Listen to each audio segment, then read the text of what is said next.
परम सत्कारयोग साध संगत जी, रसना पवित्र करिए ते आखिए ਧੰਨ ਸ੍ਰੀ सतगुरु जगजीत सिंह जी।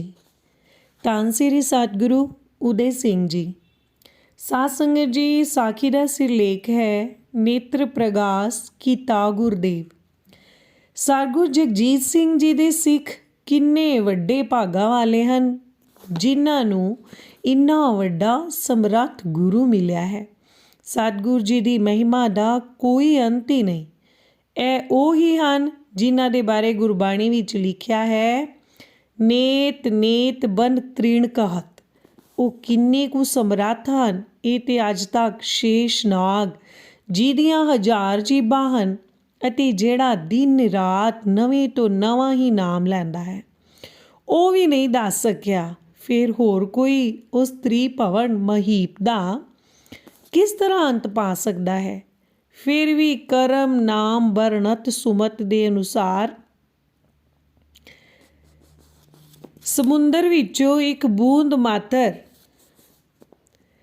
लिखी हुई एक घटना इस तरह है कि यह विश्वास करन वाली गल हो सकती है कि किसी दी एक अख विच काला मोतिया हो गया होवे ਅਤੇ दूसरे अख दी कोई नाड़ी फट जाण दे नाल उस अख विच खून जम गया होवे ਅਤੇ ਸੁਫਨੇ ਵਿੱਚ ਹੀ ਪੇਟ ਦੇ ਦੋਹਾਂ ਪਾਸੇ ਟੀਕੇ ਲਾਉਣ ਨਾਲ ਉਹ ਦੋਵੇਂ ਅੱਖਾਂ ਬਿਲਕੁਲ ਠੀਕ ਹੋ ਜਾਣ।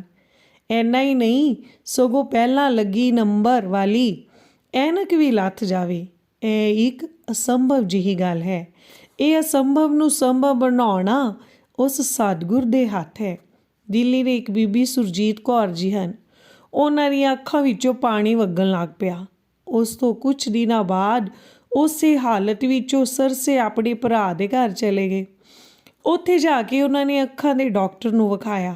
ਡਾਕਟਰਾਂ ਨੇ ਚੰਗੀ ਤਰ੍ਹਾਂ ਟੈਸਟ ਕਰਕੇ ਦੱਸਿਆ ਕਿ ਤੁਹਾਡੀ ਇੱਕ ਅੱਖ ਵਿੱਚ ਕਾਲਾ ਮੋਤੀਆ ਹੈ ਅਤੇ ਦੂਸਰੀ ਅੱਖ ਦੀ ਕੋਈ ਨਾੜੀ ਫਟ ਜਾਣ ਨਾਲ ਉਸ ਅੱਖ ਵਿੱਚ ਖੂਨ ਜੰਮ ਗਿਆ ਹੈ।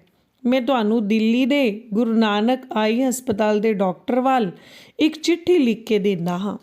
ਤੁਸੀਂ ਛੇਤੀ ਹੀ ਦਿੱਲੀ ਜਾ ਕੇ ਡਾਕਟਰ ਨੂੰ ਵਿਖਾ ਕੇ ਆਪਰੇਸ਼ਨ ਕਰਵਾ ਲਓ। ਸੋ ਬੀਬੀ ਜੀ ਚਿੱਠੀ ਲੈ ਕੇ ਦਿੱਲੀ ਆ ਗਏ ਅਤੇ ਹਸਪਤਾਲ ਜਾ ਕੇ ਉਸ ਡਾਕਟਰ ਨੂੰ ਚਿੱਠੀ ਦੇ ਦਿੱਤੀ। ਡਾਕਟਰ ਨੇ ਟੈਸਟ ਕਰਨ ਵਾਸਤੇ ਉਹਨਾਂ ਨੂੰ ਹਸਪਤਾਲ ਦਾਖਲ ਕਰ ਲਿਆ। ਉਹ 36 ਘੰਟੇ ਹਸਪਤਾਲ ਰਹੇ। ਅਖੀਰ ਡਾਕਟਰ ਨੇ ਸਰਸੇ ਵਾਲੇ ਡਾਕਟਰ ਦੀ ਰਿਪੋਰਟ ਨੂੰ ਠੀਕ ਦੱਸਦਿਆਂ ਕਿਹਾ ਕਿ ਤੁਹਾਨੂੰ ਅੱਖਾਂ ਦਾ ਆਪਰੇਸ਼ਨ ਕਰਵਾਉਣਾ ਪਵੇਗਾ।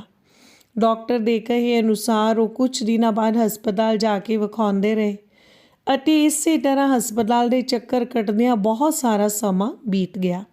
ਉਹਨਾਂ ਦੇ ਘਰ ਤੋਂ ਹਸਪਤਾਲ ਕਾਫੀ ਦੂਰ ਹੈ। ਇੱਕ ਦਿਨ ਉਹ ਮਨ ਵਿੱਚ ਬੜੇ ਹੀ ਦੁਖੀ ਰਹੇ ਕਿ ਹੁਣ ਤਾਂ ਆਪਰੇਸ਼ਨ ਕਰਵਾਉਣਾ ਹੀ ਪੈਣਾ ਹੈ।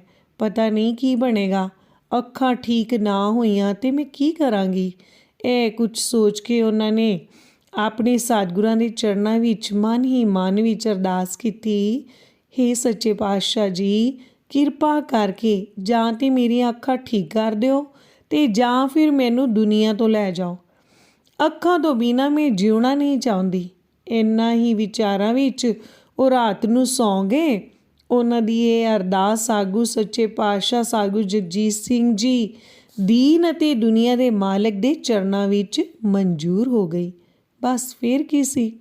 ਸਰੀਰ ਦਾ ਰਚਨਹਾਰ ਜਿਹੜਾ ਕਈ ਕਰੋੜਾਂ ਅਸੰਖਾਂ ਸਰੀਰਾਂ ਨੂੰ ਅੱਖਾਂ ਬਖਸ਼ਦਾ ਹੈ, ਉਸਨੇ ਆਪਣੇ ਨਾਲ ਇੱਕ ਸਿੱਖ ਨੂੰ ਲੈ ਕੇ ਦਰਸ਼ਨ ਦਿੱਤੇ।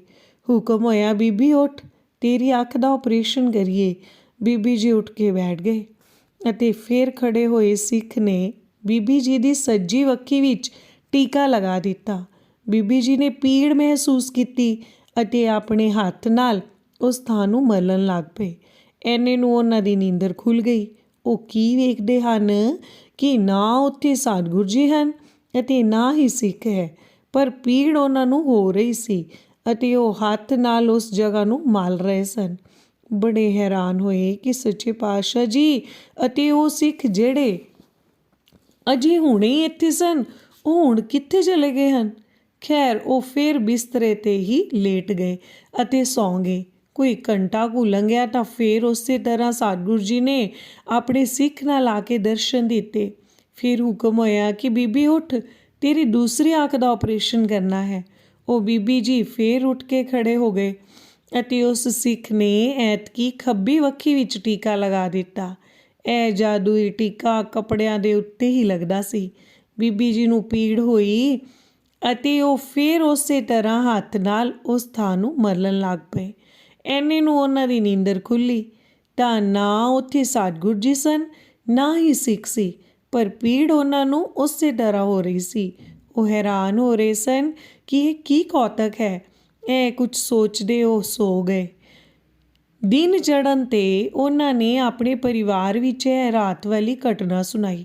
ਸੁਣ ਕੇ ਸਾਰੇ ਹੈਰਾਨ ਹੋ ਰਹੇ ਸਨ ਕਿ ਸਤਿਗੁਰ ਜੀ ਨੇ ਕੀ ਕੌਤਕ ਵਿਖਾਇਆ ਹੈ। ਇਸ ਅਲੌਕਿਕ ਘਟਨਾ ਤੋਂ ਕੋਈ 2-4 ਦਿਨਾਂ ਬਾਅਦ ਉਹ ਹਸਪਤਾਲ ਗਏ। ਡਾਕਟਰਾਂ ਨੇ ਅੱਖਾਂ ਵੇਖ ਕੇ ਪੁੱਛਿਆ ਕਿ ਬੀਬੀ ਤੂੰ ਕਿਸ ਦੇ ਕੋਲੋਂ ਆਪਰੇਸ਼ਨ ਕਰਵਾਇਆ ਹੈ। ਬੀਬੀ ਜੀ ਕਹਿਣ ਲੱਗੇ ਕਿ ਮੈਂ ਤਾਂ ਆਪਰੇਸ਼ਨ ਕਰਵਾਇਆ ਹੀ ਨਹੀਂ। ਡਾਕਟਰ ਕਹਿਣ ਲੱਗਾ ਕਿ ਤੁਸੀਂ ਝੂਠ ਬੋਲਦੇ ਹੋ, ਆਪਰੇਸ਼ਨ ਤਾਂ ਹੋਇਆ ਹੈ, ਤੁਸੀਂ ਸਾਨੂੰ ਦੱਸਦੇ ਕਿਉਂ ਨਹੀਂ। ਬੀਬੀ ਜੀ ਕਹਿਣ ਕਿ ਮੈਂ ਤਾਂ ਆਪਰੇਸ਼ਨ ਕਰਵਾਇਆ ਹੀ ਨਹੀਂ। ਉਸ ਡਾਕਟਰ ਨੇ ਦੂਸਰੇ ਡਾਕਟਰ ਕੋਲ ਭੇਜ ਦਿੱਤਾ।